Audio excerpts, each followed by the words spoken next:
అక్కడంతా ఓకే కదా? ఇక సింగపూర్ బ్రాంచ్ గురించి టెన్షన్ ఏం లేదు కదా? అక్కడ కాదు టెన్షన్, ఇక్కడుంది కాదమ్మరి టెన్షన్. దీనికి ఒక సొల్యూషన్ దొరకడం లేదు. సొల్యూషన్ దొరకడం, వాడిని సెల్లో వేయడం అన్నీ అయిపోయాయి కదా మావయ్య గారు. మెయిన్ సమస్య అది కాదు. ఈ ఇంట్లో మనుషులకి ఎవరితో ఎలా నడుచుకోవాలో తెలిసి ఉండకపోవటం. ఇప్పుడు అంత పెద్ద తప్పు ఈ ఇంట్లో ఎవరు చేశారు నాన్న? ఇంకెవరు? మీరే.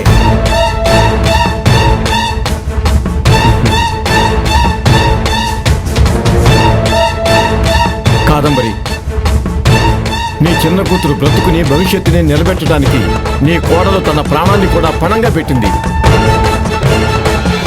హాస్పిటల్ నుంచి రాగానే ఎలా ఉన్నావు నీలవేణి అని అడగడానికి కూడా నీకు నోరు రాలేదా?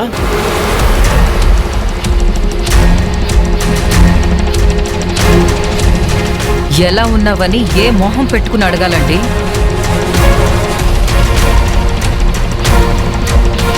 ఈ ఇంట్లో ఏం జరుగుతుందో నీలవేణికి తెలుసు.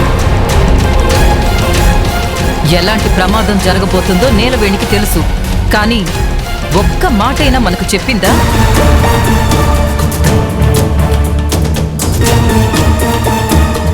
అక్కడికి తనే అంత చెయ్యాలని, తన వల్లే అందరికీ మేలు జరిగిందని తనకి పేరు రావాలి. అందరి దగ్గర మెప్పు పొందాలి. అందుకే మండపానికి బయలుదేరేదాకా ఒక్క మాట కూడా ఎవ్వరికి చెప్పకుండా దాచిపెట్టింది. ఇది చేసిన పనికి చెంప చెళ్ళు మనిపించాలి. ఆ పని చేయలేదు, సంతోషించండి. మీ ఆవిడని ఆపమని చెప్పండి డాడీ. ఈ ఇంట్లో మనుషులకి ఎంత మంచి చేసినా కనిపించదు.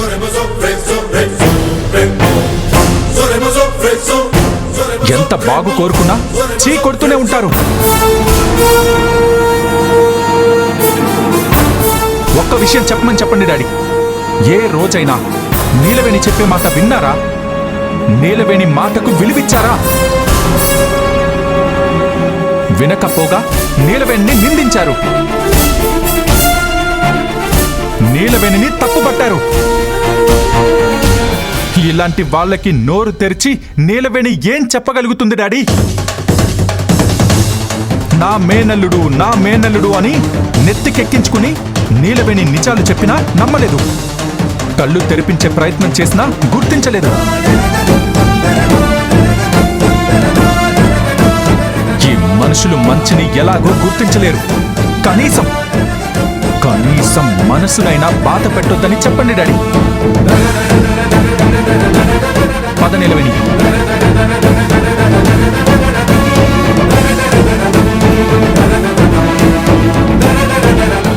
ఇప్పటికైనా ఏ మనిషికి ఎంత విలువివ్వాలో తెలుసుకోండి.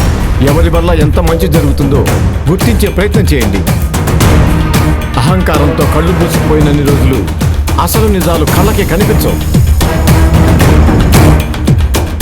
ఇప్పటికైనా ఆ అహంకారపు కళ్ళగంతలు తీసిపారేయండి.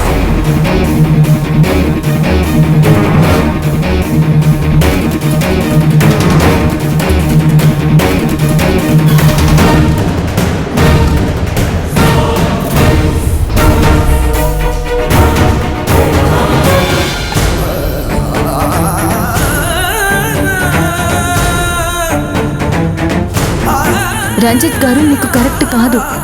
ఆయన పెళ్లి చేసుకుంటే మీ జీవితం ఇక ఆపుతావా? ఇంకొక్క మాట రంజిత్ గురించి మాట్లాడావంటే నీ పళ్ళు రాలిపోతాయి. నువ్వు చేసిన తప్పు మామూలు తప్పు కాదు.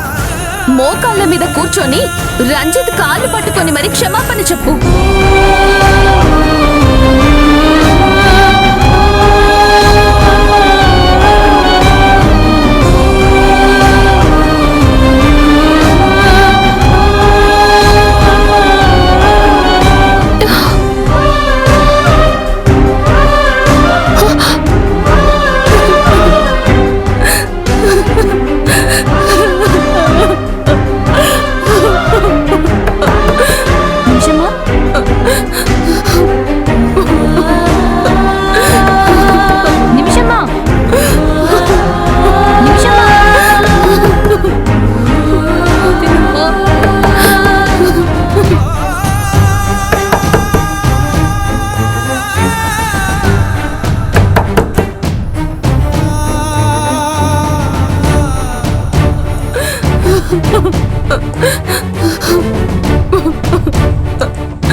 ఊరుకో నిమిషమ్మా.